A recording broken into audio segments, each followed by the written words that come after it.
മലയാളത്തിൻ്റെ മഹാനായ സാഹിത്യകാരൻ, തിരക്കഥാകൃത്ത്, മലയാള സാഹിത്യരംഗത്ത് മാത്രമല്ല സാംസ്കാരിക സാമൂഹ്യ മേഖലയിൽ ശ്രദ്ധേയമായി ഇടപെട്ട എഴുത്തുകാരനും ചിന്തകനുമായി ഈ കേരളത്തിൻ്റെ എല്ലാ സമസ്ത മേഖലകളെ സ്പർശിച്ച വ്യക്തിത്വമായിരുന്നു എം ടി എന്ന രണ്ട് വാക്കുകൾ തന്നെ അദ്ദേഹം കേരളത്തിൽ നൽകിയ സംഭാവനകളെ ധ്വനിപ്പിക്കുന്ന വാക്കുകളാണ്. ഇത്രമാത്രം കലയും സാഹിത്യത്തെയും സാംസ്കാരിക മേഖലയും സ്നേഹിച്ച അതുല്യനായ ഒരു സാഹിത്യകാരൻ വിട പറയുമ്പോൾ നാടാകെ ദുഃഖത്തിലാണ്. അദ്ദേഹത്തിന് പകരം വെക്കാൻ മറ്റൊന്നില്ല എന്നതാണ് വസ്തുത.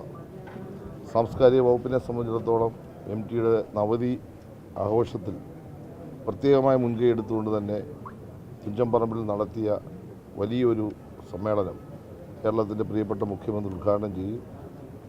അതുല്യ കലാകാരൻ മമ്മൂട്ടി അടക്കം പങ്കെടുക്കുന്ന ഒരു ചടങ്ങ് സംഘടിപ്പിക്കാൻ ഈ അടുത്ത കാലത്ത് ഞങ്ങൾ ശ്രമിച്ചു.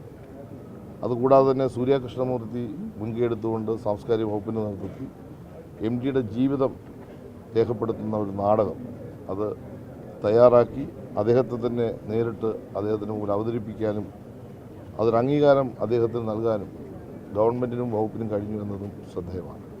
തീർച്ചയായിട്ടും വിട ചൊല്ലുന്ന നമ്മളെ വിട്ടുപിരിയുന്ന ഈ മഹാനായ സാഹിത്യകാരന്, കലാകാരന് കേരള സംസ്ഥാന ഗവൺമെൻറ്റിൻ്റെയും സാംസ്കാരിക വകുപ്പിൻ്റെയും ആദരാഞ്ജലികളും അനുശോചനവും ഈ അവസരത്തിൽ ഞാൻ അറിയിക്കുകയാണ്. ദുഃഖാർത്തരായ കുടുംബാംഗങ്ങളോടൊപ്പം സംസ്ഥാന ഗവൺമെൻറ്റിന് വേണ്ടി എൻ്റെ പ്രതിനിധി എന്ന നിലയിൽ പങ്കുചേരുന്നു. ചെറിയ വാക്കുകൾ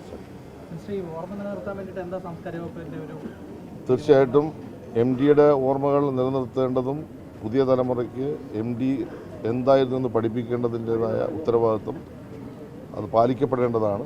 സാംസ്കാരിക വകുപ്പ് തീർച്ചയായിട്ടും ആ കാര്യത്തിൽ എന്താണ് നമുക്ക് ചെയ്യാൻ കഴിയുന്നത് സംബന്ധിച്ചൊരു ധാരണയുണ്ടാക്കും. ബഹുമാനപ്പെട്ട മുഖ്യമന്ത്രി അടക്കം ബന്ധപ്പെട്ടവർ ആലോചിച്ച് ഏറ്റവും വേഗത്തിൽ എം ഡിയുടെ നാമധേയം കേരളം എന്നും ഓർക്കത്തക്ക നിലയിലുള്ള ഒരു ഓർമ്മപ്പെടുത്തൽ ഉണ്ടാകും. അതിനുവേണ്ടിയുള്ളൊരു നടപടി ഞങ്ങൾ സ്വീകരിക്കുന്ന കാര്യത്തിൽ സംശയം വേണ്ട. എന്താണെന്നുള്ളത് കൂടിയാലോചിച്ചതിന് ശേഷം നമുക്ക് തീരുമാനിക്കാൻ കഴിയും. ഏറ്റവും വേഗം അതുണ്ടാകുമെന്നാണ് എൻ്റെ അഭിപ്രായം.